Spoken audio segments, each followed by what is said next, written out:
Hola, muy buenas tardes con todas y todos. Muchas gracias a la organización que ha tenido el placer poder organizar este evento y también muy agradecido por la acción. Les saluda José Luis Pu y en esta tarde vamos a tener una mirada reflexiva por un tema que es bastante coyuntural en este tiempo.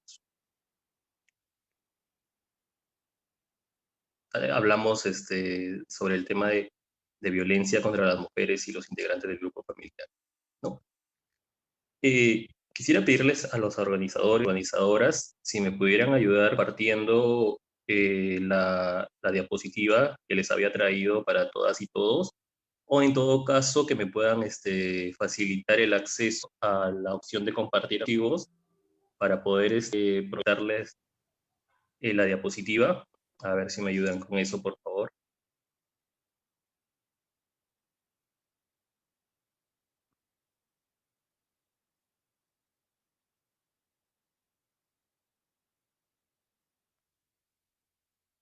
Si podemos avanzar, por favor.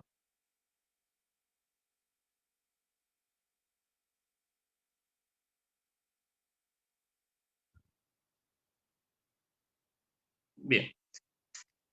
Eh, bueno, hablar de violencia contra las mujeres y los integrantes del grupo familiar y involucrar de una problemática que a medida del tiempo ha sabido, pues, desde el Estado, desde políticas del Estado, poder recoger mayor atención sobre una problemática que ya desde el año 2000 venía haciéndose visible por los altos índices de denuncia de violencia contra las mujeres en todo el país, ¿no?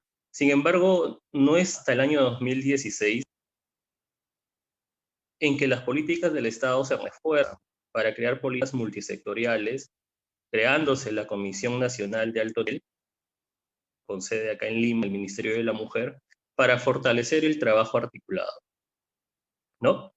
Entonces, quisiera primero darles un breve concepto sobre la violencia contra las mujeres, ¿sí?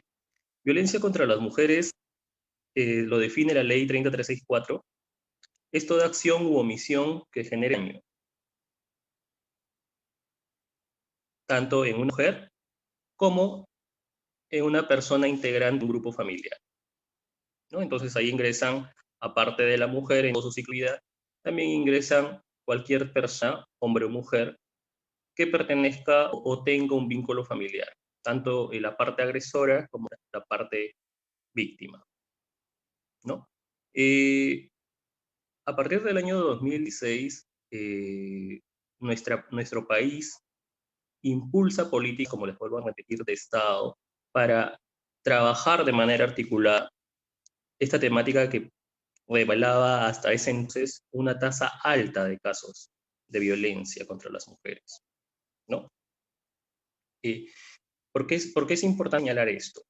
Porque antes, en años anteriores, la violencia, si bien es cierto, se venía trabajando con la ley 26260, para, ley contra la violencia familiar, que en el 2016 evoluciona a ley contra la violencia hacia las mujeres. Este cambio se debe a un internacional, a un marco internacional que se refuerza el cambio de las leyes y refuerza la lucha contra la discriminación y los diferentes tipos de violencia que se ejercen en la mujer a lo largo del tiempo.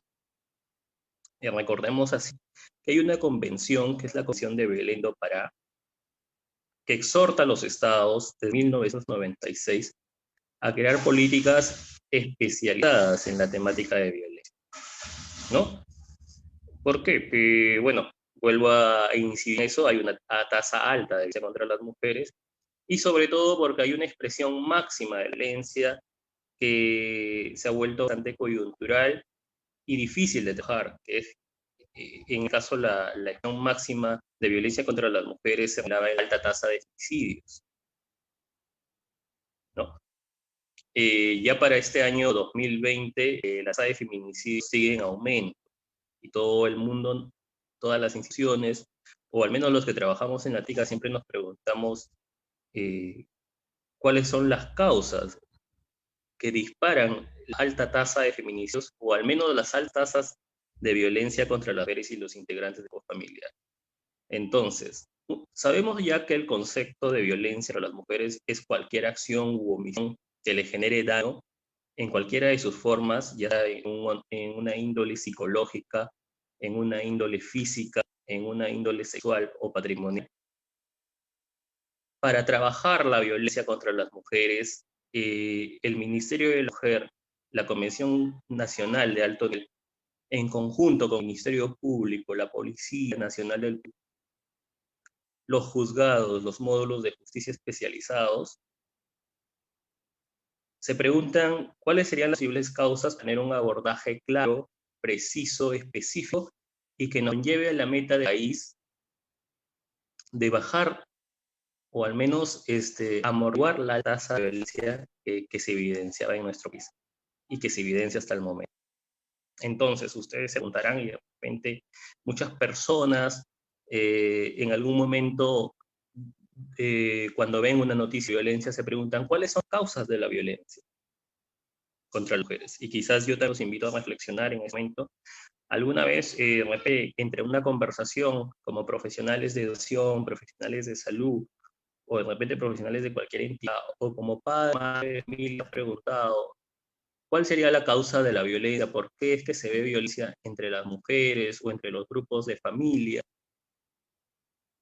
Investigaciones nos revelan a la fecha de que la complejidad del problema como tal, que es violencia contra las mujeres, en realidad responde a un sinnúmero de causas, que van desde las causas internas de cada persona, de cada ciudadano y ciudadana, relacionado con tipos de personalidad, con tipos de control de ira, con respuestas emocionales, de impulsividad o agresividad, ¿no? Que podrían atribuirse a factores internos de la persona, pero que no solamente va por ello, sino que también responde a otro tipo de factores externos. Es así que nos encontramos en que también influye lo social, los patrones culturales, o llámese también patrones socioculturales. Asimismo, influyen también factores económicos. Por otro lado, también tenemos que influir de alguna u otra manera las políticas de Estado, ¿no? La violencia entonces vuelve estructural y se aborda desde un modelo ecológico o un modelo holístico. Entonces, bajo esta mirada, bajo este análisis de la problemática de violencia contra las mujeres, les cuento, señores y señores, señoras y señores, que la conclusión que se tiene desde el Ministerio de la Mujer para, digamos, entender la problemática de violencia a manera de diagnóstico es que la violencia es multicausal. No responde solamente a una causa. Entonces, si el operador público o el investigador o aquel que quiere proponer políticas públicas o al menos proponer planes de intervención o planes de trabajo en la violencia, tiene que tener una mirada holística, una mirada comunitaria, una mirada holística. Y ahí hay bastante trabajo por hacer, ¿no? Porque quizás algunos otros problemas pudieran responder a una o dos variables, a una o dos causas, pero considerando que la violencia responde a un sinnúmero de cosas, ¿no? O al menos gran número de causas, entonces involucra que el trabajo se haga desde diferentes disciplinas, porque si ya te dice que la violencia depende de aspectos socioeconómicos, que la víctima no tener recursos económicos para desenvolverse sola con un número de niños y niñas como hijos e hijas, de repente se les es más difícil, hay que trabajar en la económica. Por otro lado, si tenemos sociedades, tenemos estereotipos que refuerzan a nivel cultural, y social la violencia contra mujeres, entonces tendríamos que tener también un abordaje social igualitario, ¿no? Por otro lado, si también en la zona encontramos que aparte de lo económico, de lo sociocultural, también hay que trabajar con redes de familia, entonces tenemos que involucrar un modelo social en nuestro trabajo. Y si además encontramos que este ser humano también tiene rasgos, por ejemplo, de personalidad dependiente emocional, o al menos es algún tipo de personalidad que no ha desarrollado estrategias de afronto para hacer frente a situaciones de violencia, entonces también estaríamos entrando en un plano de intervención psicológico, ¿no? Psicoemocional. Como ven, al tener una dinámica de violencia que involucra una serie de factores para que ésta persista, se haga sostenible, entonces involucra trabajar desde diferentes disciplinas esta situación, esta problemática que se desenvuelve en una cantidad de mujeres a lo largo y ancho del país. Entonces, toda política pública, todo trabajo o plan de intervención que venga desde una organización no gubernamental o desde la sociedad civil, tiene que plantearse bajo el trabajo interdisciplinario. Vamos a necesitar psicólogos, psicólogas, vamos a necesitar trabajadoras y trabajadores sociales, comunicadores, obviamente ya no le abogados, abogadas, ¿no? Y un grupo integral, interdisciplinario, de trabajadores especialistas que puedan trabajar de manera integrada esta problemática de violencia contra mujeres, ¿no? Asimismo, al ser un trabajo interdisciplinario, se abre la mirada de un trabajo multisectorial. No solamente interviene un sector, no solamente depende, por ejemplo, centros de emergencia mujer, ni de la policía solamente, la Policía Nacional del Perú, ni del Ministerio Público solamente, del Poder Judicial, sino que depende de otros entes, como el Ministerio de Educación, instituciones educativas, el Ministerio de Salud, a través de sus establecimientos de salud, de repente los gobiernos locales, a través de la generación y promoción del empleo a mujeres víctimas de violencia, o a través de sistemas integrados de redes de protección a la mujer a nivel local, a través de redes de serenazgo o a través de juntas vecinales.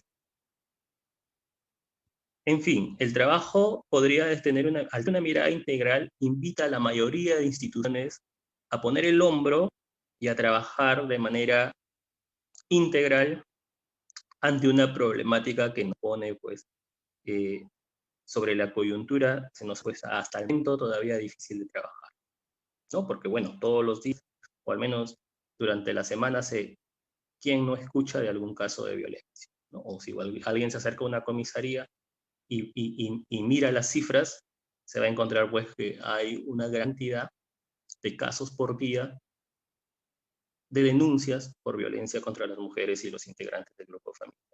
Bien, a ver si me ayudan avanzando con la siguiente diapositiva.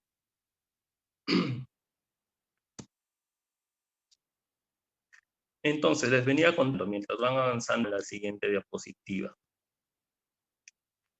Al reconocerse ya la violencia de la mujer como un problema que necesita un abordaje interdisciplinario y multisectorial, no solamente en nuestro país, sino que nuestro país se enmarca en un marco internacional, en una normativa internacional, se crea desde las convenciones, desde las diferentes convenciones, y la que siempre comento y nombro en las ponencias en las que se me invita, es la Convención de Belén do Pará. Reconoce que la violencia contra las mujeres, aparte de ser un problema que hasta antes se consideraba un problema social de índole privada, de índole familiar, lo considera un problema actualmente de salud pública, ¿no? Un problema que impacta no solamente sobre las familias, sino va más allá, sobre la economía, sobre lo social, sobre el desenvolvimiento cultural, y que también arraiga otras problemáticas como la inseguridad, como la misma pobreza, ¿no? Entonces, al reconocerse como un problema de salud pública la violencia contra las mujeres, nos permite analizar qué escenarios hasta el momento vienen siendo ejemplos de violencia hacia estas mismas, ¿no? Porque muchas y muchos a veces nos preguntamos y decimos, ¿por qué hay un ministerio de la mujer? ¿Por qué no un ministerio del hombre, ¿no? A veces he oído comentarios así. O por qué de repente se le da tanto, se enfoca, de repente estamos perdiendo la mirada, dicen, no estamos perdiendo el objetivo, ¿por qué todavía se trabaja solamente desde el ámbito de Ministerio de Mujer o se conoce al ver como si ella únicamente fuera la persona pues víctima, cuando de repente puede ser un varón? Y entonces, cuando se dice todavía estos conceptos hasta la fecha, ¿no? Hay algunos y algunas que todavía se muestran resistentes a reconocer que la violencia contra las mujeres es lamentablemente hasta la fecha un problema que se presenta. Yo siempre los invito a analizar algunos escenarios. Me avisan cómo voy de tiempo para no perderme, ¿ya? Porque a veces suelo extenderme mucho en la ponencia. Ya a ver si me ayuda alguien de los organizadores cuando ya estoy cuando esté con 5 minutos por terminar. Muchas gracias.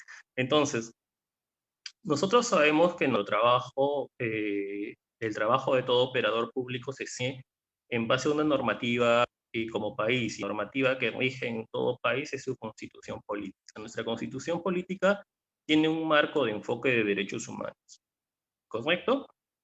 Entonces, este enfoque de derechos humanos menciona de que todo ciudadano y ciudadana tiene derecho a la vida como derecho fundamental. Y una serie de derechos que puedo detenerme a mencionar como el derecho a la salud, derecho a la educación, ¿no? Y derecho al trabajo, entre otros derechos, a la vivienda.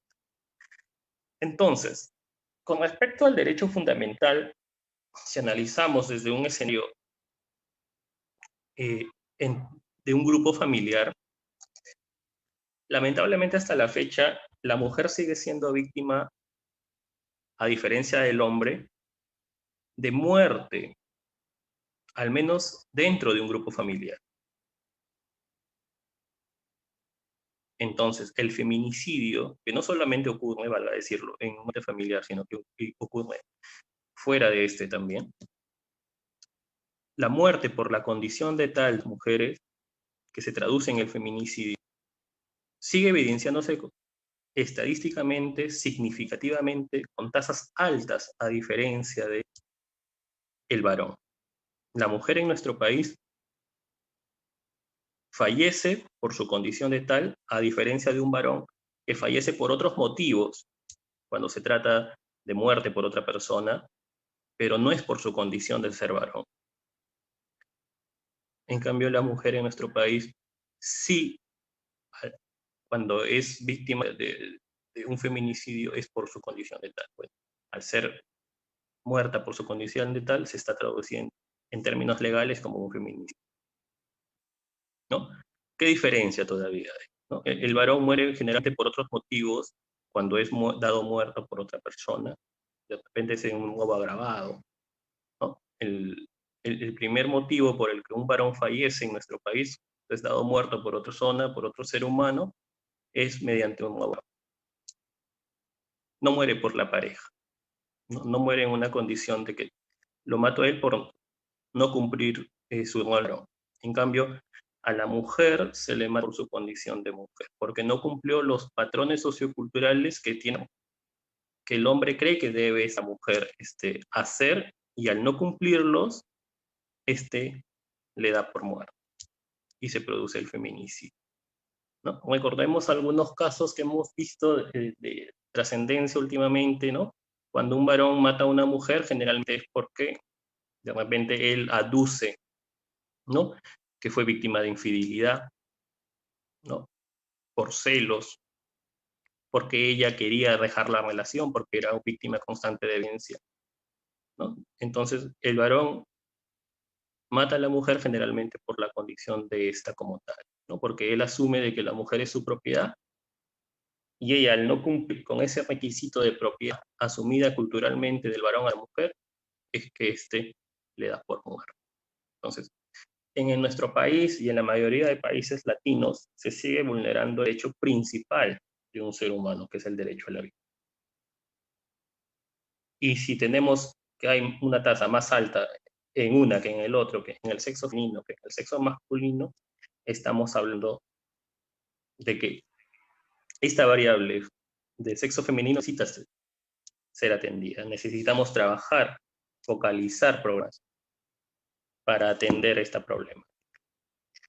Cuando hablamos de derecho a la educación, la vulneración del derecho a la educación, generalmente un papá, la economía familiar de un papá y una mamá en el Perú todavía sigue invirtiendo en la educación del hijo varón y no en la educación de la hija mujer, sobre todo en zonas y ámbitos rurales o urbano marginal. En cuestiones de salud, la mujer se le vulnera el derecho cuando no puede elegir o no se le deja elegir por parte de la pareja qué método anticonceptivo usar, cuándo tener relaciones sexuales o cuándo y cuántos hijos tener.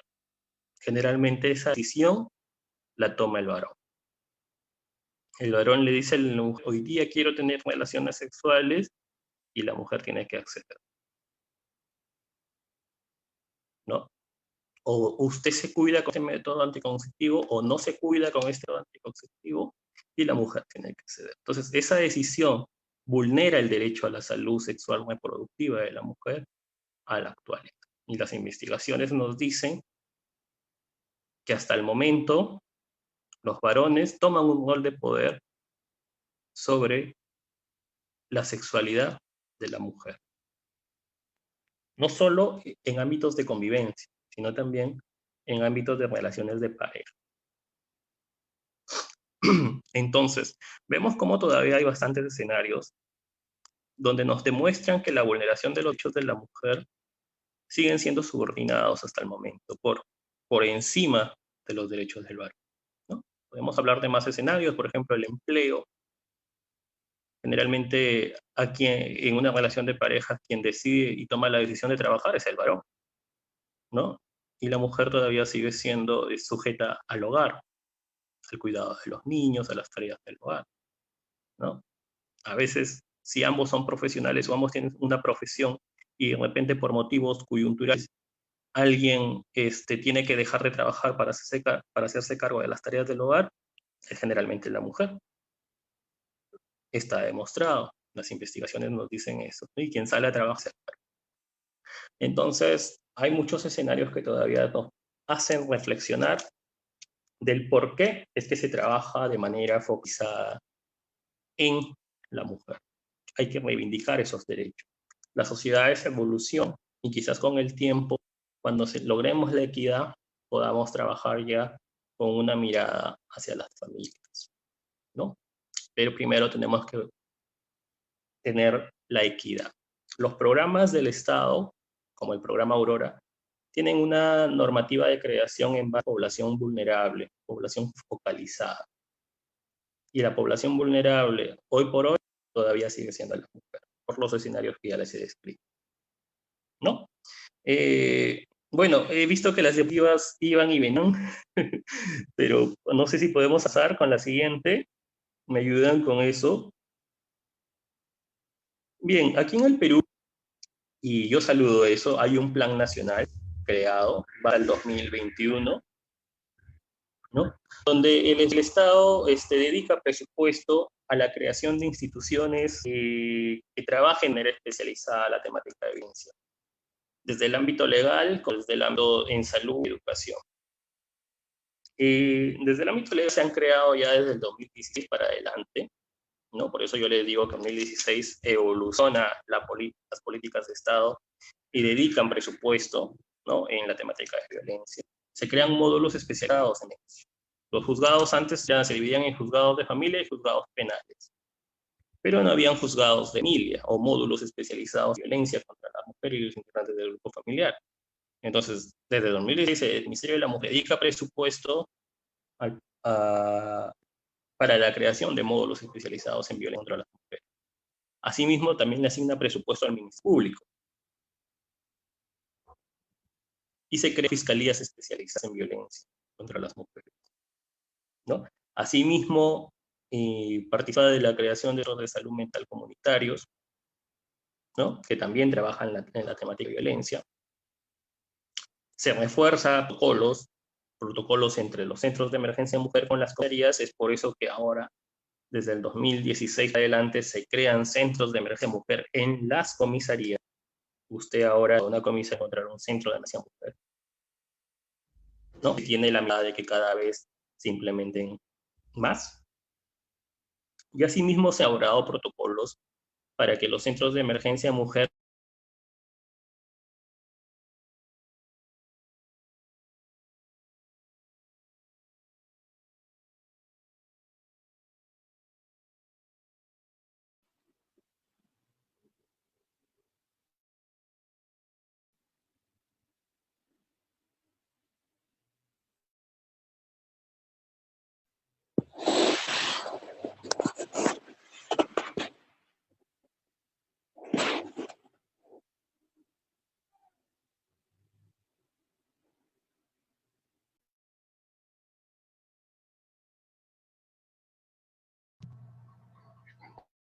Creo que hay un inconveniente técnico. Vamos a esperar que se regrese. Esperamos un momento.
Vamos a esperar un momentito para que el licenciado se logre conectar. Parece que ha tenido un problema de internet.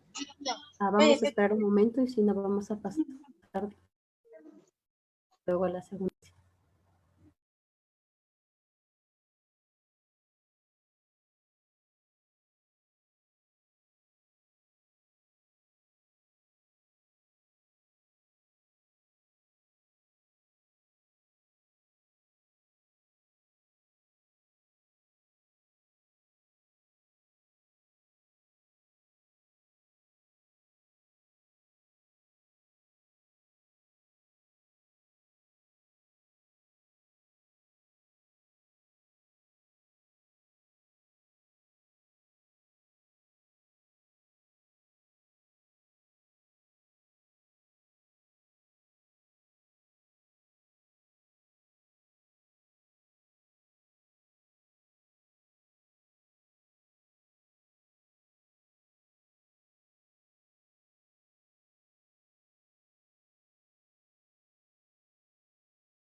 Hola, hola, ¿me escuchan?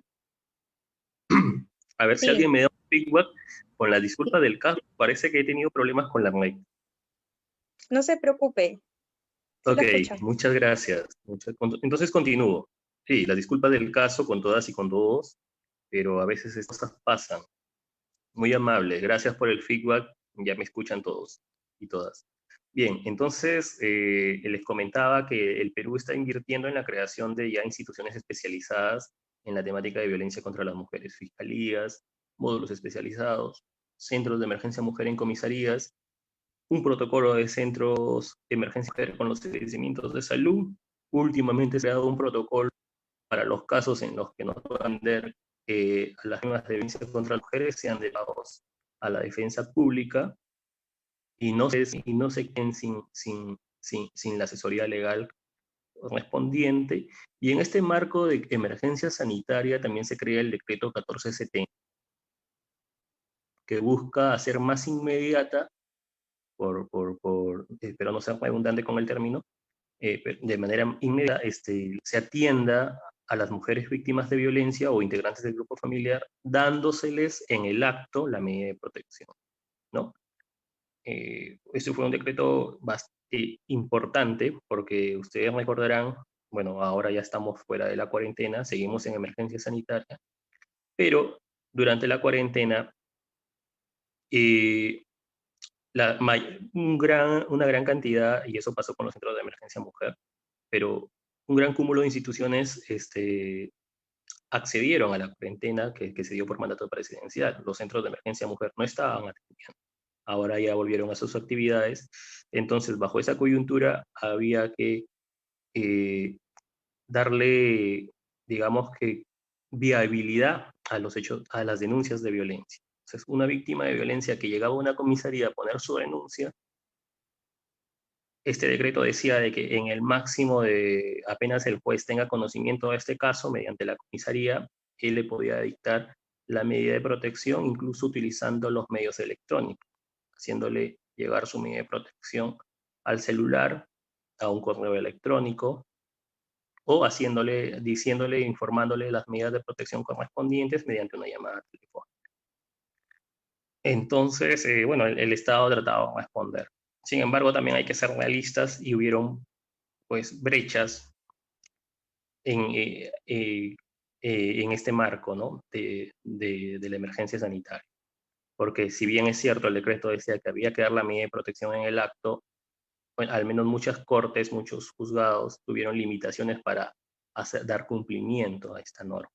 Igualmente con las comisarías, igualmente con el Ministerio Público, ¿no? Entonces, la mirada que traigo hoy es que, si bien es cierto el Estado está trabajando en el tema de violencia contra las mujeres, también nos invita a los operadores de justicia y operadoras a que a través del trabajo articulado se refuercen o se subsanen algunas brechas que se puedan dar durante el camino. En los casos de violencia contra las mujeres, desde la denuncia que se abre en las comisarías, que se abre un proceso, porque mediante una denuncia se abre un proceso de investigación a nivel fiscal, pero mientras tanto en los juzgados se les da una medida de protección. Como ustedes pueden ver, el flujograma de atención en una persona víctima de violencia pasa por diversas instituciones, la comisaría, el Centro de Emergencia Mujer, los juzgados, el Ministerio Público.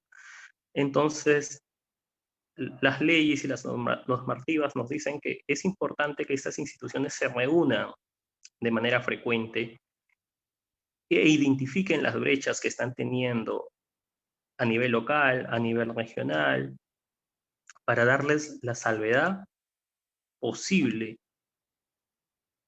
y que con esto se pueda beneficiar a las víctimas de violencia contra las mujeres. Si un juzgado no conversa con sus comisarías a nivel local, si no conocen el trabajo de los centros de emergencia mujer, si la comisaría no tiene un diálogo permanente con los juzgados, es muy difícil trabajar de manera efectiva y con calidad que beneficie a las millones de usuarias y usuarios que denuncian por violencia contra mujer a lo largo y ancho del país, y que el ciudadano y ciudadanas sienta, ¿no? Se lleve la percepción de que está haciendo al momento de poner una denuncia, va a tener una respuesta positiva, se va a sentir protegida por el Estado con respecto de sus derechos.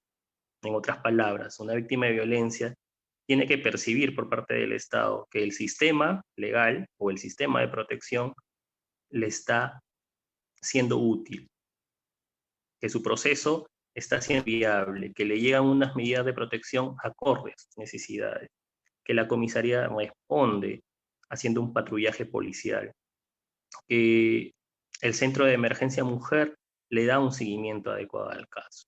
Pero para eso, para hacer viable un trabajo de calidad en una localidad determinada, hay que trabajar de manera articulada, ¿no? Entonces, eso involucra que las instituciones sienten, dialoguen, intercambien necesidades y se tracen una meta conjunta. Pero no solamente queda ahí el trabajo entre los operadores, también nos invita a que la sociedad civil intervenga sobre plantando buenas prácticas, ¿no? Hay ONG, por ejemplo, acá en Lima, en la zona donde yo trabajo, hay una ONG bastante conocida que es la ONG Sendí, que es un centro que promociona y trabaja sobre la promoción y prevención de los derechos de las mujeres, ¿no? Y ellos también articulan con las entidades públicas.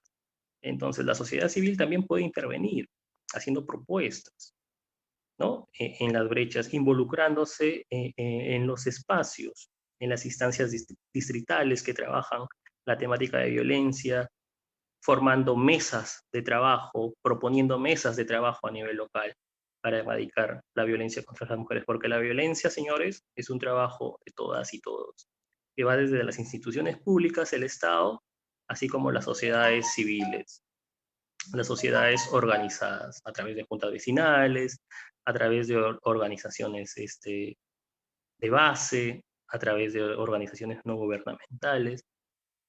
Si todos ellos en conjunto, a manera de trabajo de aliados, buscan soluciones a las necesidades locales en relación a violencia contra las mujeres, esta problemática con el pasar de los años va a reflejar la disminución de la cantidad de casos que tenemos. Esto puede pasar progresivamente a que esta tasa tan alta disminuya. Pero esto es a través de un trabajo de todas y todos. Bien, a ver si proseguimos, por favor.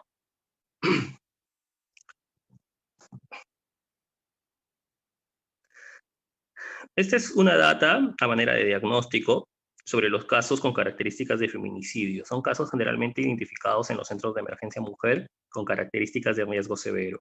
Como ustedes ven, desde la tasa va siempre en aumento, al menos desde el 2015-14, ¿no? Comienza a ascender. Ya este año ha disminuido, no sabemos si es porque las víctimas de violencia, que yo creo que es muy probable, al haber estado en una situación de confinamiento, bueno, ha sido más difícil acercarse a las instituciones a denunciar, ¿no? Hay un trabajo por hacer que nos quedará después de esta situación de ver por qué es que disminuyen los hechos de violencia, pero se atribuye a que es por el confinamiento, ¿no? Que sí, ha incrementado los hechos de violencia, pero no se registran porque no se acude a la comisaría, ¿no? Por lo mismo que estamos en una situación de confinamiento, ¿sí? Pero la tasa es alta, ¿no? El Programa Nacional Aurora nos dice que la tasa de casos con características de feminicidio están en aumento, ¿no? Entonces hay que trabajar sobre ello. Siguiente, por favor. Lima Metropolitana encabeza la cantidad de casos. Tenemos ahí un estudio, un dato epidemiológico que nos dice que de 2019 hasta el 2019, o sea, en ese decenio, Lima Metropolitana tiene una tasa alta de casos, seguido de Arequipa, Junín, Puno, Cusco, La Libertad. Bueno, La Libertad también está dentro de uno de los departamentos que tiene altos índices de casos con características de feminicidio, ¿no? Entonces, estos cuadros son a manera de diagnóstico informativo, ¿no? No es para detenernos ahí, no recomiendo, en las ponencias que doy, no recomiendo quedarnos en el diagnóstico, porque el siguiente paso después del diagnóstico, después de tener los datos, no es pues tener una perspectiva amarillista, ¿no? De decir, bueno, tenemos tantos casos, estamos aumentando, ¿qué hacemos? Sino que la idea de poner estos datos es con la invitación a trabajar, a trabajar de manera conjunta. Seguimos, por favor.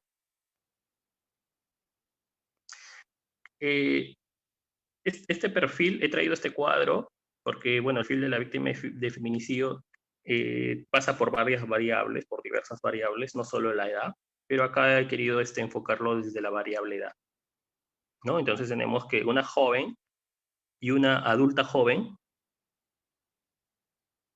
son las personas que tienen mayor riesgo de ser víctimas de feminicidio, ¿no?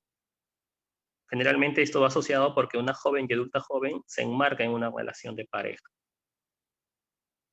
Y recordemos que el feminicidio generalmente se da en relaciones de pareja. No todos los casos de feminicidio, porque el feminicidio traspasa la índole de convivencia, de relación conyugal, de relación de enamorado, ¿no? Pero generalmente sucede en estos escenarios. Entonces, las jóvenes adultas y adultas jóvenes, como vemos ahí, representan el 85% en relación de niñas y adolescentes o adultos mayores. Seguimos, por favor. Como les decía yo, los procesos de articulación, ¿no? Al ser una problemática tan amplia, con diversas causas, y que necesita desde las diferentes disciplinas y desde los diferentes sectores, hay que elaborar propuestas, ¿no? No solamente las leyes están, y las leyes son bastante importantes, pero recordemos que frente a una ley, en toda ley va a generarse siempre vacíos. Gracias por el aviso. Siempre vacíos. Entonces, ahí es donde está la sociedad civil y sus operadores públicos para crear buenas prácticas. Porque no va a ser igual trabajar violencia contra las mujeres, por ejemplo, en la selva, en la costa, en la sierra, o de repente en una ciudad de Cajamarca, como en una ciudad de Lima o en una ciudad de Chachapoyas, porque siempre hay diferencias en cada lugar tiene sus necesidades muy particulares. De repente en la selva vamos a encontrar más índices de casos de violencia sexual o trata. Entonces hay que trabajar en relación a esas necesidades. En cambio, de repente por acá, de repente, a ver, podemos decir en Piura, de repente vamos a encontrar altos índices de violencia psicológica. Entonces hay que enfocarnos en estos temas. O de repente en la localidad de Pichari vamos a encontrar que de repente no contamos con un centro de salud. Entonces, ¿cómo hacemos? Hay que crear buenas prácticas ahí para viabilizar el trabajo. O de repente en la localidad de Huamachuco, de repente no contamos con una unidad de medicina legal. ¿Qué procesos de articulación podemos crear ahí? Entonces, cada localidad tiene diferentes necesidades.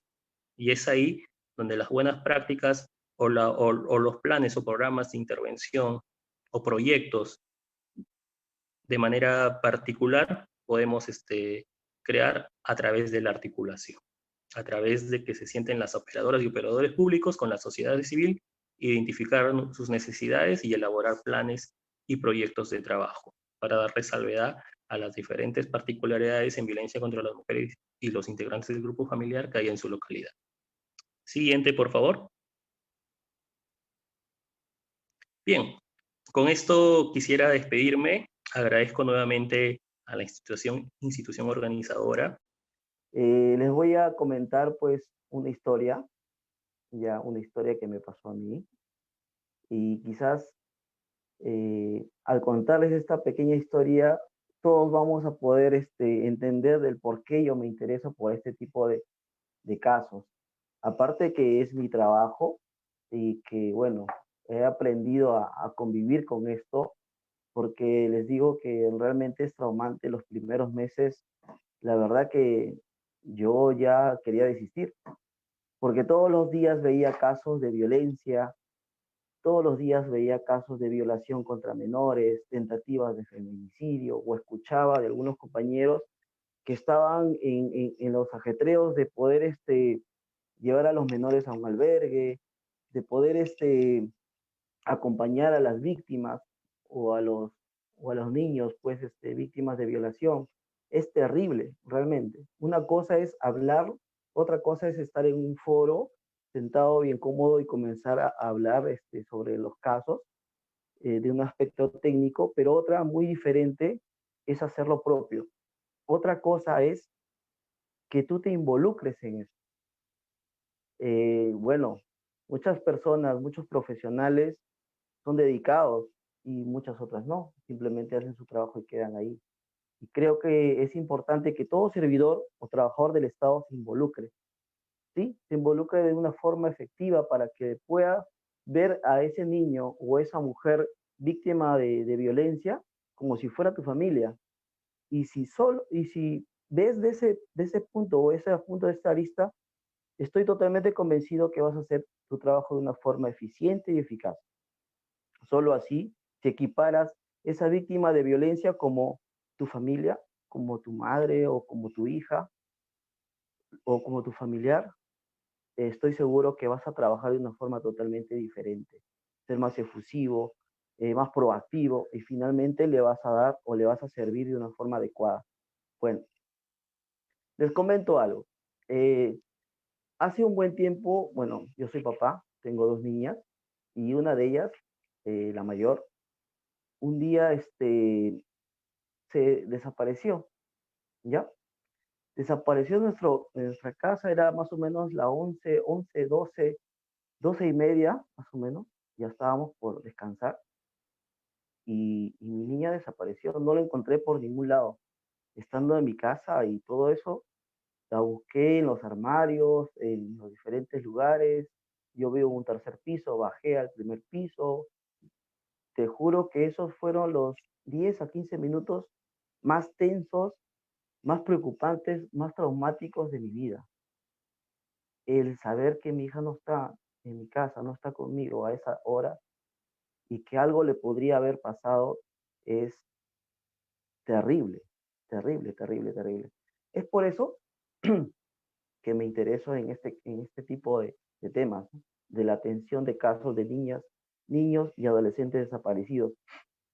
Finalmente mi hija apareció, ¿sí? Estaba escondida por ahí haciendo su broma, pero en esos momentos, en ese lapso de 10 15 minutos, es como que mi vida se iba, como que perdía la noción del tiempo y estaba solamente dedicando a buscarla y no podía encontrarla. Entonces yo me puse a pensar y digo, ¿qué es lo que los padres sentirán cuando su niño desaparece 2, 3 días, una semana o quizás lamentablemente no los encuentran?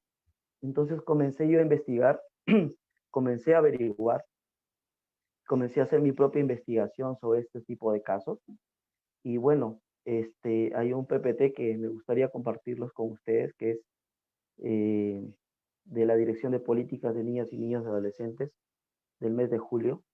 Me gustaría que puedas pasar una diapositiva más, un par de diapositivas más, y nos concentremos en el número en el número de denuncias de desaparición de niñas y niños y adolescentes desde enero hasta junio.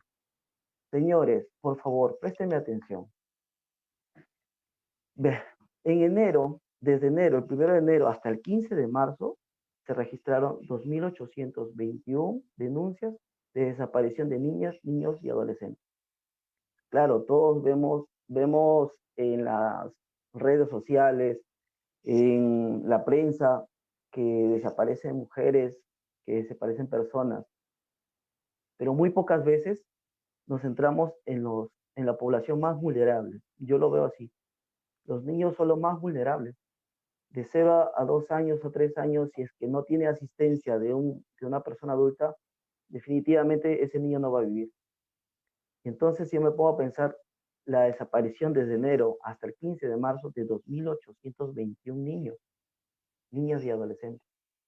Y luego, en la etapa de la pandemia, se supone que en la etapa de pandemia nosotros estamos con nuestras familias, con nuestros hijos, y se supone, entre comillas, que nosotros vamos a albergar y vamos a darle calor y una estabilidad a los niños, a nuestros niños. Sin embargo, en la etapa de pandemia, del 16 de marzo justamente hasta junio, hasta los fines de junio, existen 1.455 desapariciones. Y todos dirán, ¿por qué tanto? ¿Qué pasa? Esa es materia de una tesis que estoy realizando y es un tema bastante preocupante. yo exhorto a cada uno de ustedes que hoy están viendo esta ponencia, que están escuchando estas palabras de este humilde servidor, en que nos concentremos en difundir primero los conocimientos que tenemos a la mano y proteger a nuestros hijos, proteger a nuestra familia y ser un vínculo, un nexo para poder ayudar al resto. ¿Ya? Si no conocen, si no saben, y nosotros tenemos esa información, no ser egoístas y compartirlas, porque la única manera de que las personas estén conscientes del daño o el peligro que pueda pasar es con el conocimiento. Sin el conocimiento simplemente estamos marchando a la deriva. Me gustaría que podamos continuar con la diapositiva.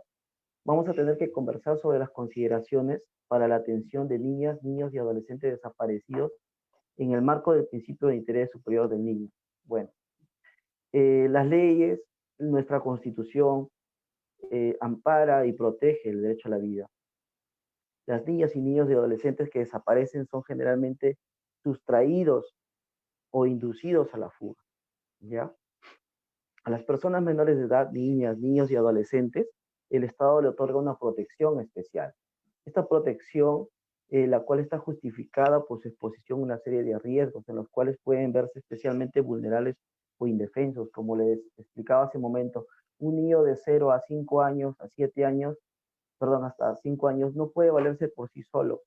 Y si está a libre albedrío en las calles, definitivamente va a morir. O algo muy grave le va a pasar.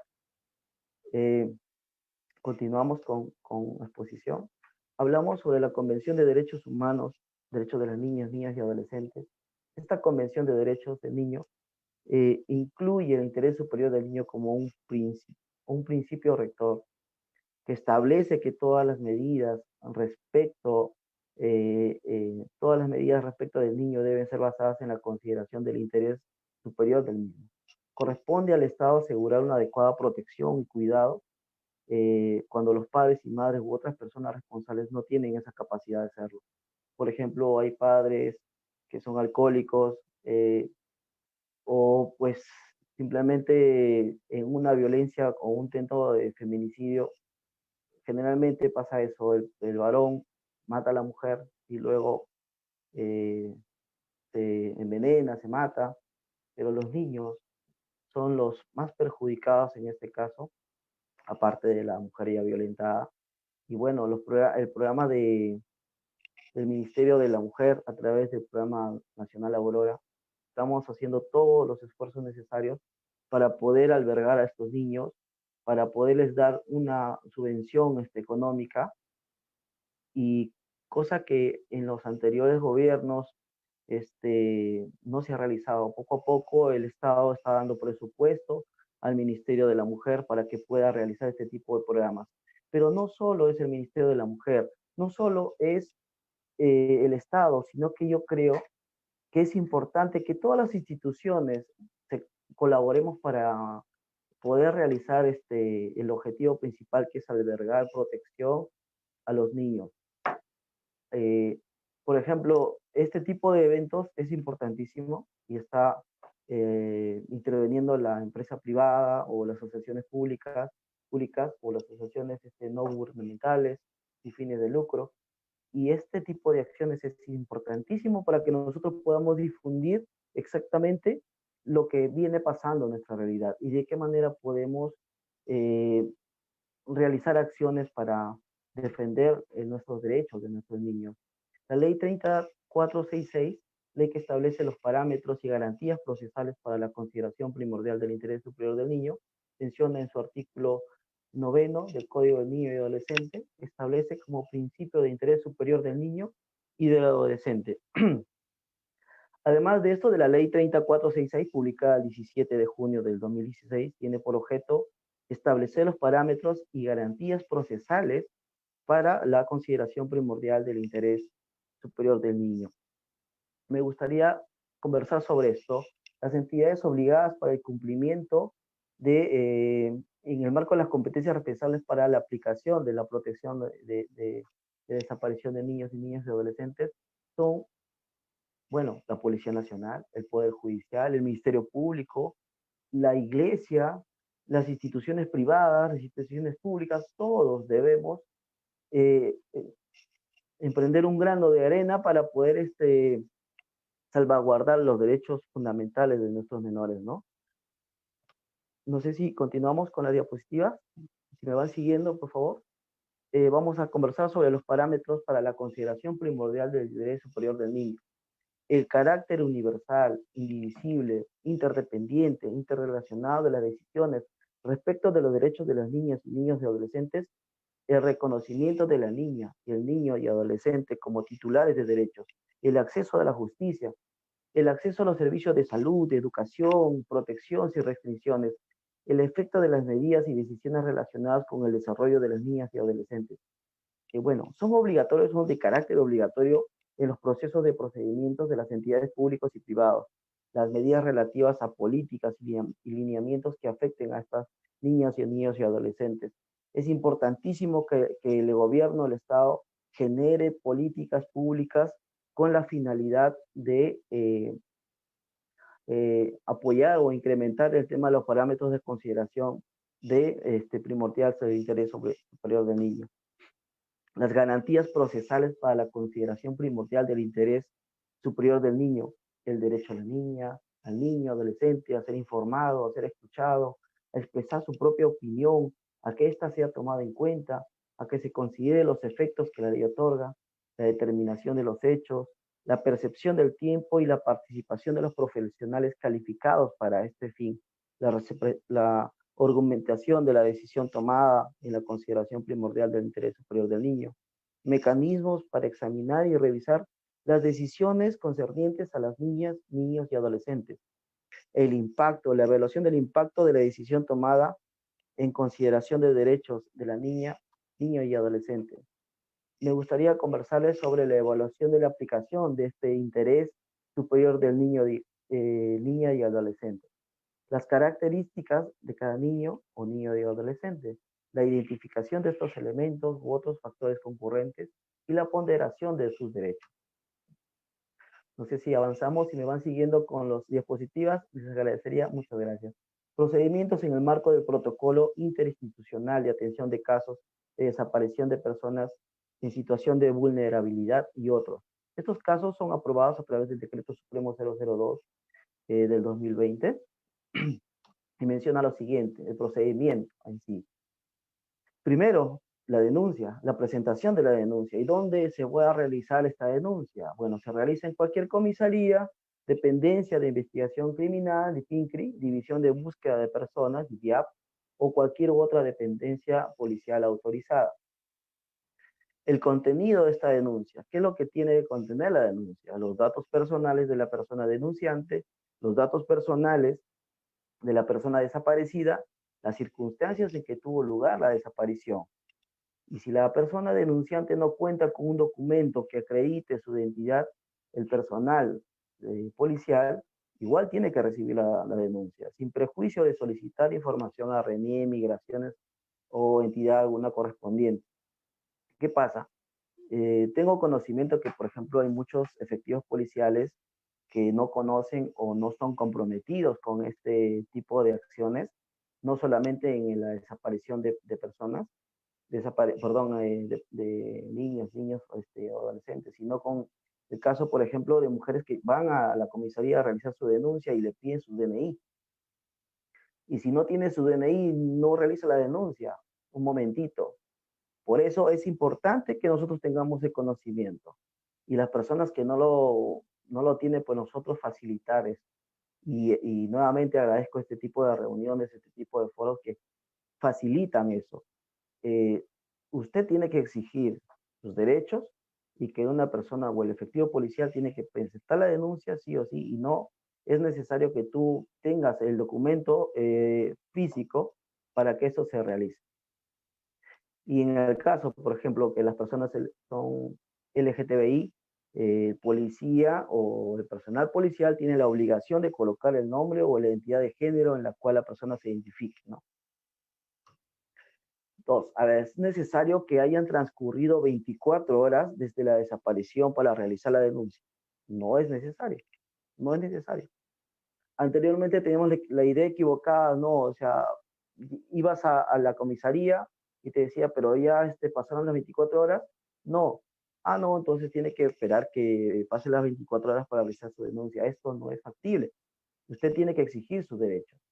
Y para eso existen otras instituciones relacionadas en la cual, si es que, supongamos, en la comisaría los efectivos policiales no te quieren hacer caso o no quieren recibirte la denuncia, inmediatamente pide usted comunicarse con un centro de emergencia mujer, ¿ya? O llamar a línea 100, o llamar a la línea 114, que es la línea única de atención de casos de desaparición de personas. El problema es el desconocimiento y simplemente las personas dan media vuelta y se van defraudadas de la policía, defraudadas de la institución, defraudadas del Estado, por el desconocimiento justamente. ¿No es necesario presentar la fotografía o el DNI de la persona que desapareció? No, no es necesario. Pero me dirán, entonces, ¿cómo lo reconozco? Para eso existe la tecnología, para eso existe que la policía puede interconectarse con migraciones, con la RENIEC y bajar la fotografía. No necesita que el padre desesperado en shock, que mi hijo desapareció, pero no tengo una foto a la mano. Ah, no, si no tienes una foto, yo no puedo presentarte la denuncia y no puedo dar esta alerta. No, es falso. Y si en el caso, supongamos que el efectivo policial persiste en esto, presentarse una queja de inspectoría por mal funcionamiento, por omisión de funciones, y es más, comunicarse con Defensoría del Pueblo para que esto sea efectivo y que le levanten un acta. Otra cosa, el trámite de la denuncia es totalmente gratuita. He escuchado también hace un tiempo que, bueno, no puedes entrar mi denuncia porque no tenía dinero. No, un error garrafal. Tenemos que exigir nuestros derechos y a través del conocimiento. Bueno, ahora, se debe brindar información sobre el proceso, asegurando que este haya sido satisfactorio, que sea comprendido en su totalidad, ¿no? Porque hay muchas personas que pues desconocen este procedimiento y su mismo estado de shock en la cual su hijo ha desaparecido, pues algunos no comprenden el procedimiento. Entonces, el efectivo policial está obligado a asegurarse de que esta persona haya entendido a cabalidad todo el procedimiento. Seguimos con la PPT. El procedimiento, la segunda fase, las acciones básicas para el trámite de la denuncia. El registro de la denuncia, la emisión de la nota de alerta, la difusión de la nota de alerta, la evaluación, activación y difusión de la alerta de emergencia para el caso de desaparición de los niños, niñas y adolescentes. Esto es importante, atención, las fugas de los niños y adolescentes se consideran siempre desapariciones, porque he escuchado también que dicen, no, se fue con el enamoradito, seguramente, ¿no?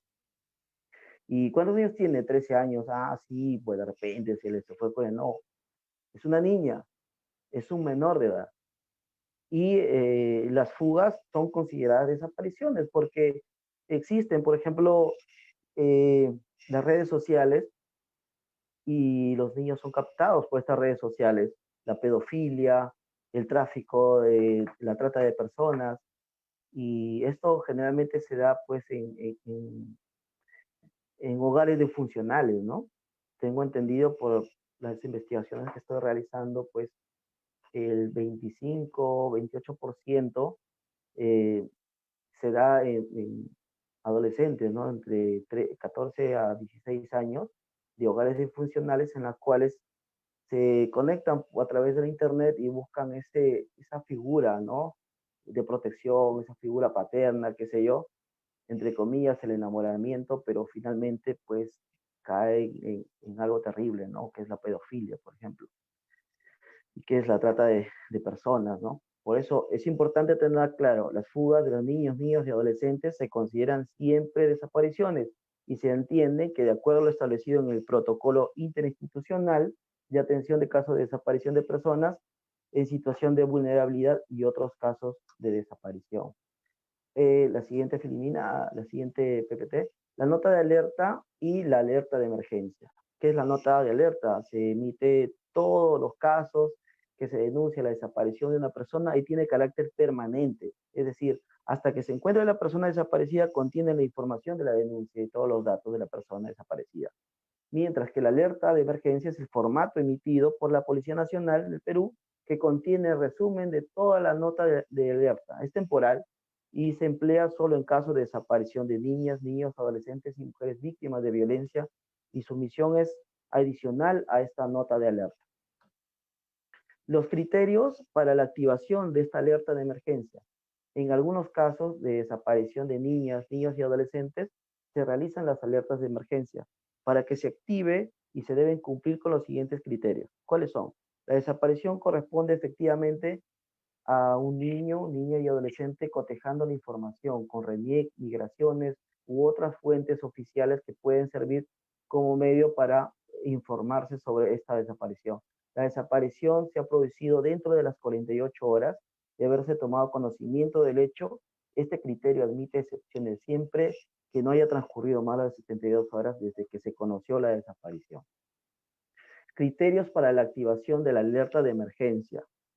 Hay excepciones. Por ejemplo, siempre que no haya transcurrido más de 72 horas desde que se conoció la desaparición. Es decir, el niño y adolescente que tiene entre 0 a 12 años, esta es una excepción, la desaparición del niño y adolescente que ha producido un lugar difícil de acceso ante situaciones de desastre, la desaparición de estos niños, niñas y adolescentes que se ha producido una zona de altos índices de violencia contra los niños, niñas y adolescentes, por ejemplo, en el caso de los centros poblados, o casos de los centros marginales, asentamientos humanos que suele pasar. Les comento esto porque, bueno, a pesar que yo trabajo en un distrito donde no hay mucha incidencia en casos de desaparición o en casos de violencia, pero por las investigaciones que se viene realizando constantemente, lamentablemente los conos, por ejemplo en Lima, Villa Salvador, Comas, Puente Piedra, son los que más se presenta casos de desaparición, ¿no? Existen antecedentes de denuncias hacia niños y adolescentes que constan en el registro de la Policía Nacional, del CEN, de la Defensa Pública, cuando el niño sufre de alguna enfermedad o se encuentra en tratamiento médico, ¿no? Estas son las excepciones para la activación de la alerta de emergencia. La evaluación y activación de la alerta de emergencia. La DIVIAP, que es la División de Búsqueda de Personas Desaparecidas, o la entidad que haga a sus veces, si es que, por ejemplo, en una localidad no existe esa división, la policía misma son la que se encarga de hacer la evaluación del formulario, comprobar el cumplimiento de estos criterios para activar la alerta de emergencia. En el caso que no se cumpla con todos estos criterios, la División de Búsqueda de Personas Desaparecidas debe comunicar al personal policial para la activación de esta alerta, ¿no? El formato de la alerta de emergencia y difusión de la alerta de emergencia emite un formato de alerta de emergencia a través del sistema informático de personas desaparecidas, que contiene los datos de la persona desaparecida y las señas particulares de la persona desaparecida y los medios de contacto. Por ejemplo, un niño de tal vestimenta, con un lunar en el rostro, con una cicatriz en la frente, todas esas señas particulares hacen posible que se pueda realizar un formato adecuado de alerta de emergencia y que se pueda canalizar a través del sistema informático de personas desaparecidas. Importante, la alerta de emergencia tiene una duración de 72 horas desde su activación y es difundido en todos los canales oficiales del sector interior, de las entidades públicas, de las empresas privadas comprometidas a través del sistema de mensajería, de alerta temprana, ¿no? Y según el nivel de riesgo advertido de la zona de búsqueda indicada por la policía. Acá quiero detenerme un poco y me gustaría que en algún futuro próximo las entidades comprometidas como los gobiernos locales, regionales, y ahora que tenemos por ahí la participación de la Gerencia de Desarrollo e Inclusión, una idea que planteen este tipo de alertas a través de su plataforma, a través de un observatorio de seguridad en la cual puedan dar esta alerta y pueda difundirse a través de redes sociales. Ahora el teléfono forma parte de nuestra vida, forma parte de nuestro cuerpo, de nuestro cerebro, y lo tenemos las 24 horas del día a la mano. Y si esto puede servir como una herramienta básica, fuerte, para poder difundir este tipo de alertas, sería excelente. Pero para eso tiene que haber un compromiso de las autoridades para que esto se pueda realizar. No solo dejarle al Ministerio de la Mujer, no solo dejarlo al gobierno que realice, no. las entidades públicas, las entidades privadas, a través de sus cámaras, que pueden hacer un convenio, qué sé yo, con el gobierno regional y eso se realice, eso se active. Inclusive estoy haciendo yo una iniciativa legislativa para unos congresistas que lo puedan realizar, ¿no? Y lo puedan quizás viabilizar a través de una iniciativa legislativa, el compromiso del Estado y de la parte privada, ¿no? La desactivación de la alerta de emergencia. La alerta de emergencia es desactivada cuando ha transcurrido las 72 horas de duración, cuando se ubica al niño, niña y adolescente, y antes de estas 72 horas cuando se tenga indicios de que la desaparición está asociada a una comisión de un delito, ¿no? El procedimiento.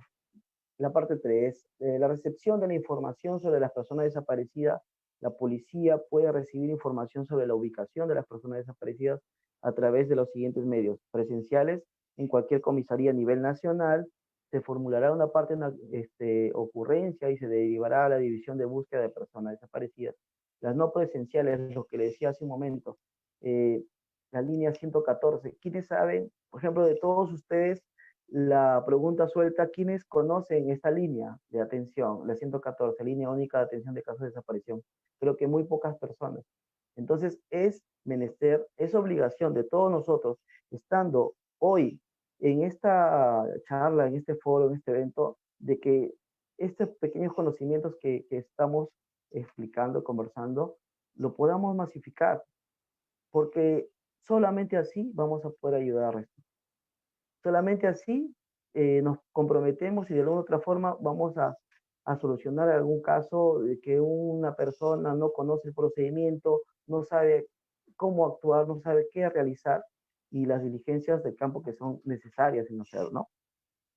Importante, toda la información recibida por la Policía Nacional es confidencial. Esta información debe ser derivada a la DIVIAP, que es la División de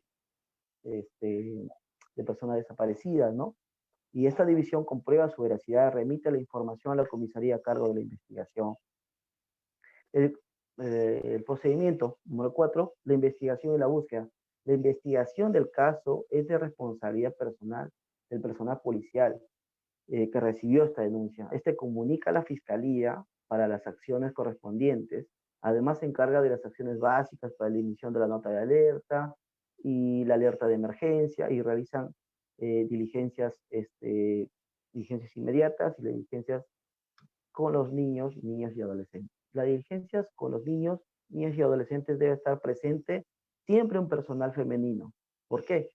¿Por qué dirán ustedes un personal femenino? Bueno, son disposiciones y protocolos que, bueno, el personal femenino es el personal más adecuado para poder salvaguardar o guiar o acompañar o hacer un acompañamiento a estos niños o este proceso para desaparición de niños y niñas adolescentes, ¿no? Si existe indicios de la comisión de algún otro delito, que se convoca al Ministerio Público. Y de ser necesario, se convoca al Centro de Emergencia Mujer, a la Defensoría Pública, al MINJUS. Si se trata de un delito flagrante, los presuntos autores son puestos a disposición del Ministerio Público. Definitivamente, si existe la flagrancia en ese momento, el Ministerio Público está obligado a hacer las coordinaciones con la Policía Nacional y hacer su detención inmediata. La niña, niño, adolescente es puesta a disposición de su padre, madre o representante legal o tutor para que se formule un acta de entrega al momento ya de regresar pues, al hogar, ¿no? A la familia. Si las niñas, niños, adolescentes se encuentran en situación de riesgo o desprotección familiar, se convoca a la Fiscalía de turno, la Fiscalía de Familia o la Unidad de Protección Especial, la UPE, o juzgados de familia donde no exista la UPE. Y ahora también podemos tomar en cuenta que el SAU, que es el sistema de atención urgente que realiza el Ministerio de la Mujer a través de su programa nacional Aurora, son personal que ha estado trabajando en esta etapa de cuarentena, que ha salido a realizar atenciones y también se involucra en este tipo de acciones. Finalmente, el procedimiento sobre la ubicación. Cuando la policía toma conocimiento de la ubicación de la persona en la que se puede advertir su desaparición, se procede a hacer las siguientes acciones. Se solicita la diligencia, como el reconocimiento médico legal, el examen toxicológico, la pericia psicológica, el informe psicosocial y entre otros informes que de su debido momento se tendrá que presentar. Quiero terminar con lo siguiente.